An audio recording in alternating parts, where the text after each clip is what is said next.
बिस्मिल्लाहिर्रहमानिर्रहीम। This is me Fawad Ahmad और आज हमारा जो लेक्चर है वो रिसेप्टर पाथवेज पे के हमारे पास हार्मोन्स किन पाथवेज के ज़रिए सेल के अंदर जाते और अपने एक्शंस परफॉर्म करते।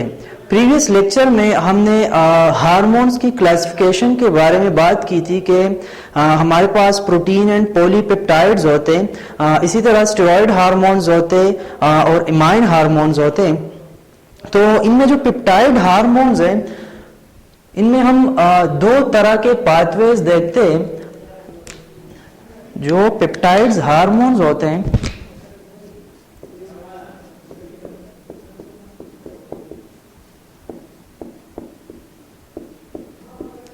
पेप्टाइड हार्मोन्स में हम एक जीएस पाथवे होता है और दूसरा हमारे पास जी क्यू पाथवे। तो और लिटिल बिट हम बात करेंगे जी आई पाथवे के बारे में भी।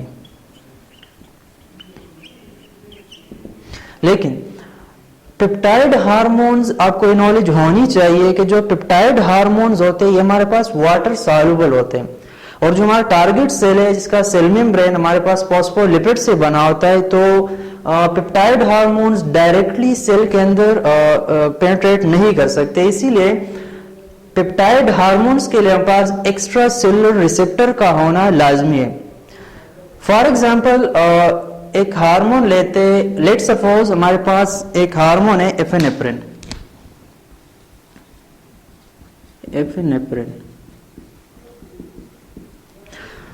एफिनेफ्रिन हमें पता है कि पेप्टाइड्स वाटर सॉल्युबल होते हैं और जो टारगेट सेल का सेल मेम्ब्रेन है हमारे पास फॉस्फोलिपिड से बना होता है, तो ये डायरेक्टली पेनिट्रेट नहीं कर सकते इस सेल के अंदर, मतलब ये डायरेक्टली एंटर नहीं हो सकता। इसके लिए रिसेप्टर का होना इसलिए लाजमी है क्योंकि एक तो एपिनेफ्रिन का जो साइज है वो लार्ज है, मैक्रोमोलिक्यूल है, और दूसरा ये फॉस्फोलिपिड से बना हुआ है। तो एपिनेफ्रिन इस एक्स्ट्रा सेलुलर रिसेप्टर के साथ बाइंड होता है। हम बात कर रहे हैं जीएस पाथवे के। हमने कहा ना कि पेप्टाइड हार्मोन्स में हमारे पास दो तरह के पाथवेज होते हैं, जीएस पाथवे और जीक्यू पाथवे। तो जो जीएस पाथवे होते हैं उसकी बात करते हैं कि एपिनेफ्रिन जब इस टारगेट सेल तक पहुंचता है तो सेल में टारगेट सेल का जो सेल मेम्ब्रेन होता है इसके ऊपर इन हार्मोन्स के लिए स्पेशलाइज्ड रिसेप्टर्स होते हैं। ये एक्स्ट्रा सेल, इसको हम नाम देते हैं जीपीसीआर,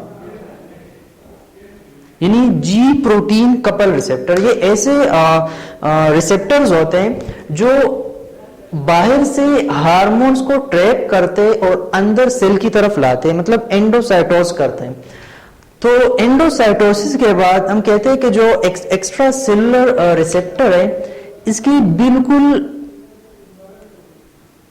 टेल के साथ हमारे पास जी प्रोटीन स्टिमुलेटर बाइंड हुआ होता है। नॉर्मली यहां पे हमारे पास जीडीपी होती है, लेकिन जब एपिनेफ्रिन एक्स्ट्रा सेलुलर रिसेप्टर के साथ बाइंड होता है और ये रिसेप्टर हमारे पास 7 पास रिसेप्टर में कन्वर्ट हो जाता है, मतलब देखिए 1 2 3 4 5 6 7, तो ये जीन्स हमारे पास स्टिमुलेट हो जाता है, एक्टिवेट हो जाता है और जीडीपी हमारे पास कन्वर्ट हो जाती है जीटीपी में, मतलब जी प्रोटीन ट्राइफॉस्फेट में ये कन्वर्ट हो जाती है। अब क्या होता है कि जीएस जीटीपी के साथ आगे की तरफ जाता है और एपिनेफ्रिन का जो इंफॉर्मेशन है वो इस जीएस में भी पड़ा हुआ है, इसको भी जाना है सेकेंड मैसेंजर सिस्टम में, इसको एंटर होना है। देखिए फर्स्ट मैसेंजर सिस्टम वो होता है कि जब हार्मोन्स आते हैं टारगेट सेल के सेल मेम्ब्रेन के सरफेस पे आते हैं, तो वहां पे जब फर्स्ट स्टार्ट में जब आमना सामना होता है रिसेप्टर उस हार्मोन का, तो हम कहते हैं कि ये फर्स्ट मैसेंजर सिस्टम है, एक्टिवेट हो गया। सेकेंड मैसेंजर सिस्टम में जब एक्स्ट्रा सेलुलर रिसेप्टर उस हार्मोन का डेटा आगे की तरफ एक इफेक्टिव एंजाइम को देता है तो वो हमारे पास क्या होता है, सेकेंड मैसेंजर सिस्टम में आते हैं। तो एक इफेक्टिव एंजाइम है और इसको हम नाम देते हैं एडिनाइलेट साइक्लेज। एडिनाइलेट साइक्लेज ऐसे इफेक्टिव एंजाइम्स होते हैं कि जब जीएस जीटीपी के साथ आता है तो ये इसको क्या करता है, इसको ट्रैप करता है, इसके साथ ये बाइंड हो जाता है विद जीटीपी। और इस इफेक्टिव एंजाइम या एडिनाइलेट साइक्लेज जो है, इसके बिल्कुल आप समझ ले कि लेग्स में एक एंजाइम होता है जिसे जीटीपेजिस कहते हैं। और ये ऐसे एंजाइम होते हैं कि ये जीटीपी को कन्वर्ट करते अगेन जीडीपी में, जीटीपी को कन्वर्ट करते हैं जीडीपी में, और ये जीडीपी वापस अपनी नॉर्मल कंडीशन में आ जाता है। तो जब जीएस इसके साथ बाइंड होता है तो फर्स्ट काम यह होता है कि जीएस के पास जो इंफॉर्मेशन होता है एपिनेफ्रिन का, वो एडिनाइलेट साइक्लेज को ट्रांसफर करता है। अभी एडिनाइलेट साइक्लेज फुली एक्टिव है और ये क्या करता है कि जो सेल के अंदर की जो एनर्जी होती है जिसे हम एटीपी कहते हैं, एडिनोसाइन ट्राइफॉस्फेट, तीन तरह की एनर्जीज होते हैं, एडिनोसाइन ट्राइफॉस्फेट, एडिनोसाइन डाइफॉस्फेट और एडिनोसाइन मोनोफॉस्फेट। तो जब ये फुली एक्टिव हो जाता है तो एडिनाइलेट साइक्लेज क्या करता है कि एटीपी को कन्वर्ट कर देता है साइक्लिक एएमपी में, मतलब साइक्लिक एडिनोसाइन मोनोफॉस्फेट में इसको कन्वर्ट कर देता है। और साइक्लिक एडिनोसाइन मोनोफॉस्फेट या सीएएमपी क्या करवाता है कि प्रोटीन काइनेज प्रोसेस को स्टिमुलेट कर देते या एक्टिवेट कर देते। प्रोटीन काइनेज को क्या करते हैं, एक्टिवेट कर देते। देखिए बायोकेमिस्ट्री में प्रोटीन काइनेज वो प्रोसेस होता है कि जिसमें हाई एनर्जी से फॉस्फेट ग्रुप की ट्रांसफॉर्मेशन को कैटेलाइज किया जाता है।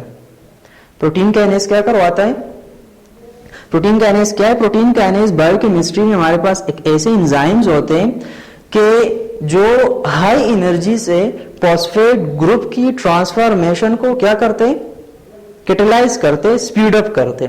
सही है। तो प्रोटीन काइनेज फिर आगे क्या करवाता है, फोस्फोराइलेशन प्रोसेस की तरफ जाते हैं। इनको हम फोस्फोराइलेशन प्रोसेस कहते हैं। फोस्फोराइलेशन प्रोसेस वो प्रोसेसेस होते हैं हमारे पास क्या,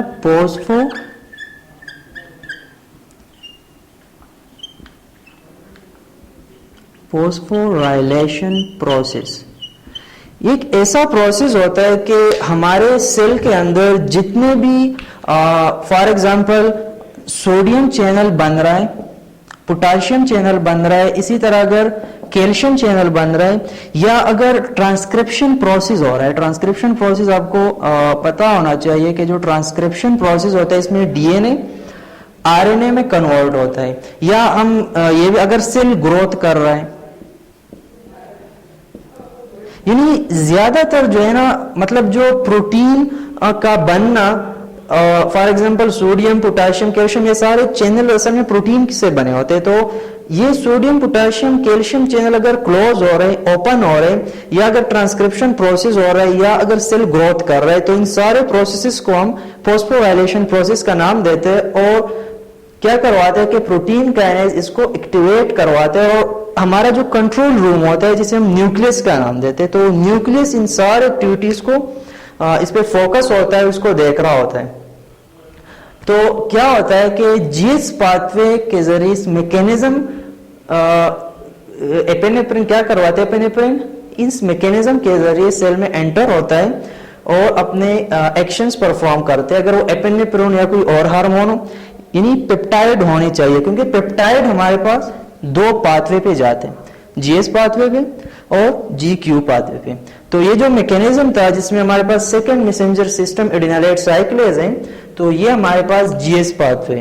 अब अगर GQ पाथवे डिस्कस करेंगे तो उसमें सेकंड मैसेंजर सिस्टम चेंज होगा, वहां पे कुछ और होगा, वहां पे फोस्फोलाइपेज सी फिर अलग इंशाल्लाह नेक्स्ट लेक्चर में डिस्कस करेंगे। Thank you.